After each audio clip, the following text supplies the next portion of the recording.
अशोक खरातचे कारनामे जे आहेत ते दररोज वेगवेगळ्या पद्धतीनं समोर येत आहेत.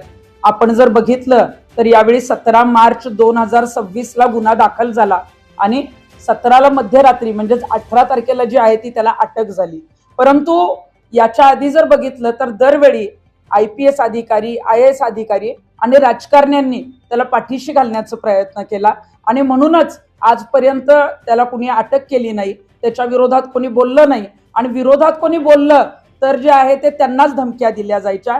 आज पत्रकार परिषद यासाठी घेतीये की 11 जून 2022 रोजी जे आहे ते विकास रामदास दिवटे नावाच्या व्यक्तीनं, जो साईबाबा संस्थानचा कर्मचारी होता, त्या 37 वर्षीय युवकानं जे आहे ती कॅप्टन खरातच्या धमक्यांना कंटाळून आणि इतरांना त्याच्या काही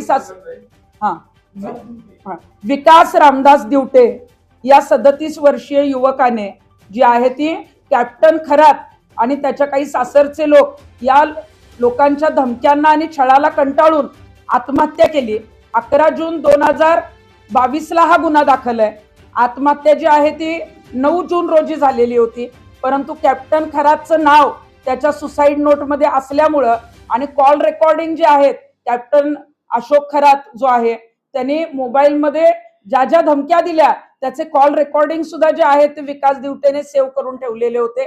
परंतु खरातचं नाव आल्यामुळं आकस्मिक नोंद जी आहे ती पहिल्यांदा घेण्यात आली. परंतु विकास दिवटेचे भाऊ जेव्हा समोर आले आणि रामचंद्र दिवटे यांनी जे आहे ती राजेंद्र दिवटे यांनी पुढाकार घेऊन जे आहे तो 11 जून 2022 ला गुन्हा दाखल केला आणि याच्यामध्ये आत्महत्येला प्रवृत्त केल्या प्रकरणी आणि त्यांचा भाऊ याच्यामध्ये जो आहे तो मृत्यू झाल्या प्रकरणी जे आहे ते IPC 306, 34 आणि 506 या अन्वये जो आहे तो गुन्हा दाखल झाला. याच्यामध्ये कॅप्टन खरात नावाने जे आहे ते राहणार मिरगाव असा आरोप शिर्डी पोलीस स्टेशनला जो आहे तो 11 जून 2022 ला हा गुन्हा दाखल झाला. परंतु याच्यामध्ये विकास दिवटे हा मयत असून देखील जे आहे ते अशोक खरातला अटक केली नाही आणि त्याच वेळेला काही पोलीस अधिकारी असतील, काही राजकारणी असतील, कारण त्यावेळेला खरातचा सुवर्ण काळ होता, त्याच्याकडे अनेक नेते, अनेक मंत्री, अनेक अधिकारी जे आहे ते त्याच्या आहारी गेलेले होते, त्याचे भक्त होते, त्याला गुरु मानायचे, त्याच्यामुळे त्यावेळेला त्याला अटक केली गेली नाही. आणि या संदर्भामध्ये जे आहे ती 28/10/2022 रोजी चार्जशीट दाखल झाली आणि मला आपल्याला महत्वाचं सांगायचं जे धक्कादायक आहे, पोलिसांनी चार्जशीट मधून अशोक खरातचं नावच गायब केलं, नावच वगळलं. म्हणजे कॉल रेकॉर्डिंग सेव्ह आहेत, कॉल रेकॉर्डिंग मध्ये अशोक खरातने ज्या धमक्या दिल्या ते रेकॉर्डिंग पोलिसांना मिळाले, सुसाईड नोट मिळाली ज्याच्यामध्ये अशोक खरात जे आहे त्यांनी जे आहे ते कॅप्टन खरातचं नाव दाखवलं. म्हणजे ही सुसाईड नोट आहे, मी आपल्याला सुसाईड नोट जी क्लिअर आहे ती पाठवलेली आहे आणि ही जी आहे ही FIR आहे जी 11 जून 2022 रोजी जी आहे ती दाखल आहे शिर्डी पोलीस स्टेशनला. आणि मग 28/10/2022 ला जेव्हा चार्जशीट दाखल झाली यातनं कॅप्टन खरातचं नाव वगळलं आणि मग हे वगळल्यानंतर आपण जर बघितलं असेल तर 23 नोव्हेंबर 2022 ला तत्कालीन मुख्यमंत्री जे आहे ते एकनाथ शिंदे साहेब जे आहे ते अशोक खरातच्या जे आहे ते ईशान्येश्वर मंदिरात पोहोचले होते. मग आता त्यावेळेला एकनाथ शिंदे साहेब मुख्यमंत्री होते, त्यांचा नियोजित दौरा हा फक्त शिर्डीचा होता आणि शिर्डीचा दौरा करून अचानक जे आहे ते मिरगाव त्यांनी गाठलेलं होतं. पण एकनाथ शिंदे साहेब मुख्यमंत्री असताना त्यांचं सचिवालय असेल, गुप्तचर विभाग असेल, पोलिसांचा विभाग असेल, यांनी एकनाथ शिंदे साहेबांना ही माहिती का नाही दिली? कारण जून मध्ये जर गुन्हा दाखल झालेला आहे त्याच्यामध्ये कॅप्टन खरात जो आहे तो आरोपी आहे, त्यामध्ये एक व्यक्ती मयत झालेली आहे, तरी सुद्धा पोलिसांनी जे आहे ते पाठीशी घालण्याचं काम केलेलं होतं. आणि गुप्तचर विभागाला मग याचा सुगावा लागला नाही का?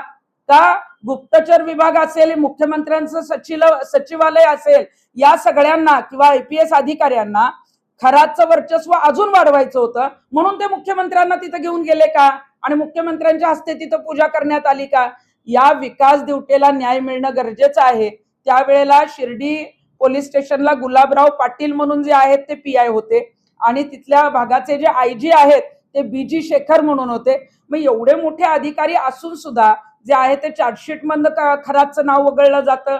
मोबाईल रेकॉर्डिंग आहेत, त्याच्यानंतर सुसाईड नोट आहे, हे सगळे पुरावे असून सुद्धा फक्त विकास दिवटे हा गरीब कुटुंबातला असून त्याच्या भावानं तक्रार दिलेली आहे आणि हे गरीब कुटुंब आता पुढे काही करू शकणार नाही. यांना पुढे कुणी काही राजकारणी असतील किंवा IPS IAS ऑफिसर असतील, हे सगळे खरातच्या पाठीमागे होते आणि म्हणूनच खरातला अटक केली गेली नाही. अटक जर त्याला 2022ला या प्रकरणात झाली असती तर आज 2026 पर्यंत शेकडो महिलांवर झालेले जे अत्याचार आहेत ते त्यावेळेलाच थांबले असते, त्यावेळेलाच त्याच्या जर मुसक्या आवळल्या असत्या तर निश्चितच मुख्यमंत्री तिथे गेले नसते.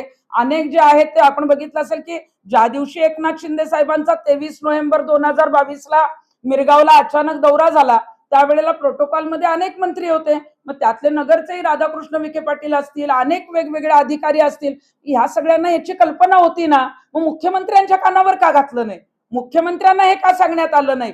आणि खरातचं वर्चस्व वाढवण्यासाठीच मग जे आहे ते मुख्यमंत्र्यांना तिथे घेऊन गेले का? आणि मुख्यमंत्री गेल्यानंतर तर त्याचं वर्चस्व इतकं वाढलं की त्याच्या विरोधात जे जे कोणी तक्रार करणार होतं, जे जे कोणी पुढे येणार होतं, त्यांनी मात्र कुठल्याही तक्रारी दिल्या नाहीत.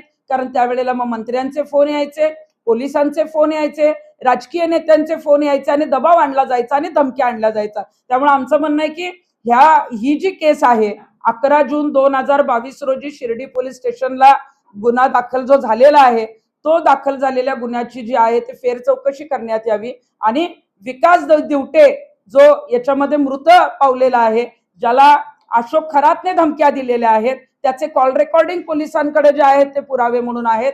सुसाईड नोट मध्ये कॅप्टन जो अशोक खरात आहे त्याचं नाव आहे. त्यामुळे या खरातला त्या संदर्भात जी आहे ती शिक्षा होणं गरजेचं आहे.